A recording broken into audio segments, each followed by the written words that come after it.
Hello students, हमने पहले में पिलग्रिमेज टाउन और क्राफ्ट टाउन के बारे में पढ़ा। इससे पहले क्लास में आज हम पढ़ते हैं कॉमर्शियल और ट्रेडिंग टाउन्स के बारे में।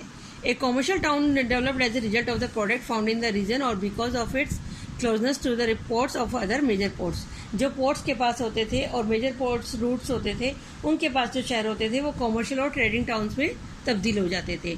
कॉमर्शियल और ट्रेडिंग टाउन्स जो थे दो तरह के थे, इनलैंड ट्रेडिंग टाउन्स और port towns. Ahmedabad, Qasim Bazaar were famous for its cotton and silk textile. Kabul was a famous center for horse trade and Hampi, Musalipatnam और सूरत जो थे ये अदर टाउन्स थे जो कि कॉमर्शियल एक्टिविटीज़ में involve थे। सबसे पहले हम पढ़ते हैं हम्पी के बारे में। हम्पी जो था ये विजयनगर एम्पायर का एक पार्ट था, traditional known as the Pampa क्षेत्र of Kishkindha.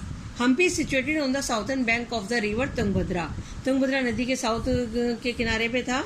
It was the seat of the mighty Vijayanagar Empire. The monuments of Vijayanagar city, also known as Vijayanagar in honor of the Seza Vidyananya, were built between 1836-1570 from the times of Harihara first to Sadashiva Raya के समय में ये Vijayanagara monuments जो city बसा।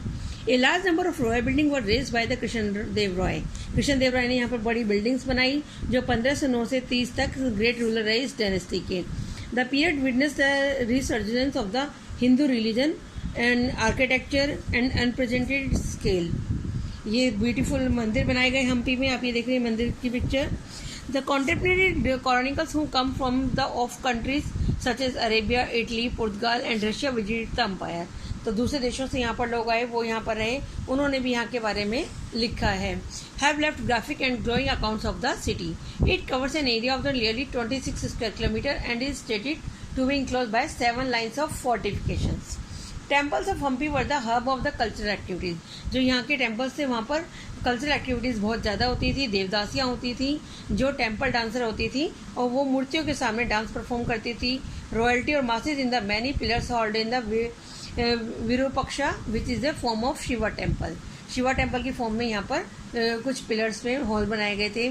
Mahanavami festival जो था यहाँ का मेन फेस्टिवल था, जो कि नवरात्रि के रूप में जाना जाता है साउथ में, was one of the most important festivals celebrated Hampi. Hampi fell into the ruins following the defeat of the Vijayanagar. Vijayanagar का साम्राज्य जब डिक्लाइन पे आया, हम्पी तब उस समय खत्म हुआ जब डिफीट हुई 1565 में। डेक्नी सुल्तान जो थे उन्होंने इसको हरा दिया। रूलर्स ऑफ गोलकोंडा, बीजापुर, अहमदनगर, उबरार और बिदार के जो सुल्तान ने उन सब ने मिलकर इसको डिक्लाइन की तरफ ले गए। मसूलीपट्टनम जो इसको मछलीपट्टनम भी कहते हैं और मसूलीपट्टनम भी इसका नाम इस वास्ते आता है कि जो इसका गेट बना हुआ है, construction of the gateway of the town decorated with the eyes of fish की आइज बनी हुई है, उसी के नाम से मछलीपट्टनम इसका नाम है, जो कि बाद में चेंज होकर मसूलीपट्टनम हो गया। It was founded in the 14th century by the trading Arab who found their ways from the Red Sea to the southern India and the region of Eastern Peninsula. It was a flourishing seaport on the east coast. East coast पे ये सबसे बड़ा seaport है उस समय का। During the time of the Satvansha and in the 17th century AD it was the centre of French, British and Dutch trade. यहाँ पर फ्रांस के भी, ब्रिटेन के भी और डच के भी सभी लोग व्यापार करते थे। It is the one of the earliest non British settlement. सबसे पहले इंडियन सबकॉन्टिनेंट में ब्रिटिश जो थे वो यहीं पर आकर बसे थे। It is important being due to the fact that it was the बंदरगाह और port of Golconda. It was the British East India company first trading post थी। जो कोरोमंडल में कोस्ट में पहली ट्रेडिंग पोस्ट थी वो ईस्ट इंडिया कंपनी की यहीं पर बनी। An agency was establish there in 1611। 1611 में पहली एजेंसी भी स्थापित की गई। डच जो थे उन्होंने एक स्पेशल फरमान यहाँ के रूलर से लिया गोलकोंडा के से, set up a factory after a Dutch trader has visited the port city. यहाँ पर एक फैक्ट्री सेटअप करने के लिए। Dutch also exported indigo from Bengal from this port. तो वो यहाँ से इंडिगो नील की जो है वो भी एक्सपोर्ट करते थे। Both the British and Dutch competed for the trade off the Masulipatnam. Golconda mines produce the large diamond in the world. Golconda की माइंस होती है यहाँ पे बड़ी मात्रा में वो डायमंड की वो प्रोड्यूस करती हैं और डायमंड का जो व्यापार था और रूबीज का व्यापार था वो यहीं से मसूलीपट्टनम की प्रॉस्पेरिटी को दर्शाता है। It is well known as for is kalamkari painting. Kalamkari painting आप जानते हैं, ये पीछे नीचे देखिए आप, कलमकारी पेंटिंग का ये पिक्चर दी हुई है। ये पेंटिंग यहीं से मसूलीपट्टनम की मेन आर्ट है जिसके लिए जाना जाता है। This art was introduce during the region of Qutub Shahis when the entire Telugu country was under their control. Viewers from a large portion of the inhabitants thought their trade has greatly declined since the beginning of the 19th century. Their operation besides weaving including painting, bleaching, washing, dressing, ये सारी की सारी जो क्राफ्टें ये यहाँ पर होती थी. In former days the chintzes of Machilipatnam had a great reputation abroad for the freshness and permanency of their dyes. वो यहाँ पर डाई बहुत अच्छी करते थे. Once a flourishing port, the port of the Machilipatnam today is in desperate need for modernization. It has not seen any ship at least last decade. In its heyday, the port used to handle export of different items. जो ये port है अभी बहुत सारे handle किया जाता है export के आइटम यहाँ से छोड़ते हैं. Weighting more than 2.7 lakh tons and import of 37,000 tons यहाँ पर इम्पोर्ट एक्सपोर्ट होता है. Much needs to be done to bring the city back to its glory. जरूरत है कि हम इस सिटी की के सम्मान को वापस लेकर आएं. Surat in Gujarat was the emporium of western trade during the Mughal period along with Bombay and somewhat later Ahmedabad. जो सूरत है गुजरात का, ये सबसे ज़्यादा अपने कॉटन के एम्पोरियम की वजह से जाना जाता है मुगल पीरियड के टाइम से. It was a great way for the trade for West Asia by the Gulf of Ormuz. Surat has also been called the gate of Mecca. इसको मक्का का गेट भी कहते थे क्योंकि जो शिप से मक्का जाने के लिए जो तीर्थ हज के यात्री जाते थे वो यहीं से शिप लेकर जाते थे. The city was cosmopolitan and people of caste and creed lived here. यहाँ पर सब जातियों के लोग रहते हैं और व्यापार करते हैं. In the 17th century the Portuguese, Dutch and English had their factories and warehouse और सूरत. उन्होंने यहाँ पर फैक्ट्रीज लगाई और वेयर हाउसेज बनाए.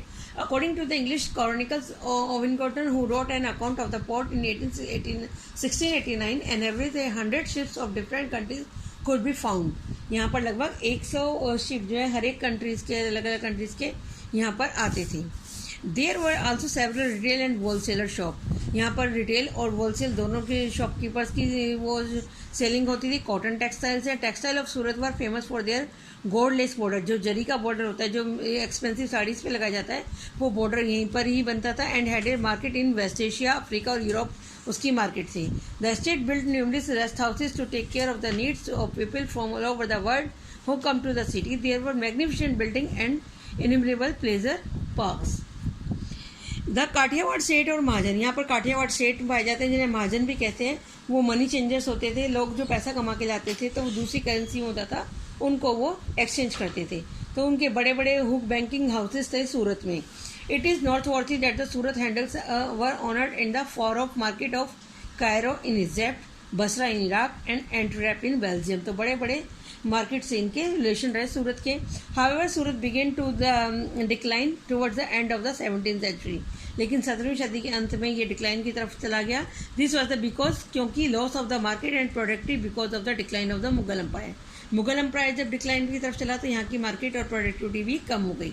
कंट्रोल जो था सी रूट्स का वो पोर्तुगीज और के हाथ में आ गया. And competition from Bombay, present day Mumbai जो है उससे कॉम्पिटिशन शुरू हो गया. Where the East India company ने वहाँ पर अपने हेडक्वार्टर बना लिए 1668 में. Today Surat is a bustling commercial centre. आज भी सूरत जो है एक बड़ा कॉमर्शियल सेंटर है. New towns and traders. कुछ नए शहर बने उनके बारे में पढ़ेंगे. In the 16th and 17th century European countries were searching for spices and textile. वो स्पाइसेस और टेक्सटाइल की खोज में थे. तब उन्होंने यहाँ पर यूरोप और वेस्ट एशिया से आए तो इंग्लिश, डच और फ्रेंच जो थे ईस्ट इंडिया कंपनी में in order to expand their commercial activities. उन्होंने अपनी कॉमर्शियल एक्टिविटीज़ को एक्सपेंड करने का सोचा. Initially great Indian traders like Mulla Abdul Ghafur and Virji Vora who owned a large number of ships. उनके खुद के अपने बहुत शिप थे. However the European companies use their naval power to gain control of sea trades and force Indian traders to work as their agents. Ultimately, the English emerged as the most successful commercial and political power in the subcontinent. धीरे धीरे अंग्रेज जो थे उन्होंने commercial और political power यहाँ पर स्थापित कर ली इस उपमहाद्वीप में. So export in demand for goods like textile led to a great expansion of the craft of spinning, weaving, bleaching, dyeing. इन सब की डिमांड बड़ी मात्रा में थी विदेशों की मार्केट में. View more and more people taking them up. Indian textile design become increasingly refined. However, this period also saw the decline of the independence of the craftsperson. लेकिन craftsperson जो थे उनकी आज़ादी छिन रही थी. अब वो लोग नौकरों की तरह काम करने लगे थे अंग्रेजों के लिए. They now began to work on a system of advances which meant that they had to weave cloth which was already promised to European agents. जो उन्होंने प्रॉमिस कर रखा है भेजने का उसी कपड़े को उन्हें बुनना होता था. Weavers no longer had the liberty of selling their avant clothes or weaving their avant patterns. वो अपने पैटर्न्स और अपने कपड़े को अपने हिसाब से नहीं बेच सकते थे. They had to reproduce the design supply to them by the company agent. The 18th century saw the rise of Bombay, Calcutta and Madras, which are nodal cities today.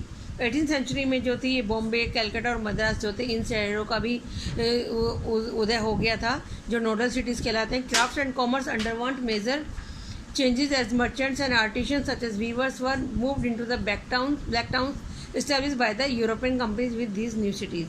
और जो क्राफ्ट्समैन थे, आर्टिशन, मर्चेंट्स थे, वो लोगों ने भी move कर लिया ब्लैक टाउन्स की तरफ. The blacks are native traders craftsperson were confined here while the white rulers occupied the superior residence of Fort Saint George in Madras. Madras में सेंट जॉर्ज किला बना और सेंट विलियम्स किला बना कलकत्ता में. तो वहाँ पर जो वाइट लोग रूलर्स थे उनके अकॉर्डिंग अभी क्राफ्ट्समैन काम करने लगे थे. The story of crafts and commerce in the 18th century will be taken up next year. और वही स्टोरी आगे चली. तो अभी इसके क्वेश्चन आंसर मैं आपको भेज रही हूँ, आप करेंगे. Thank you.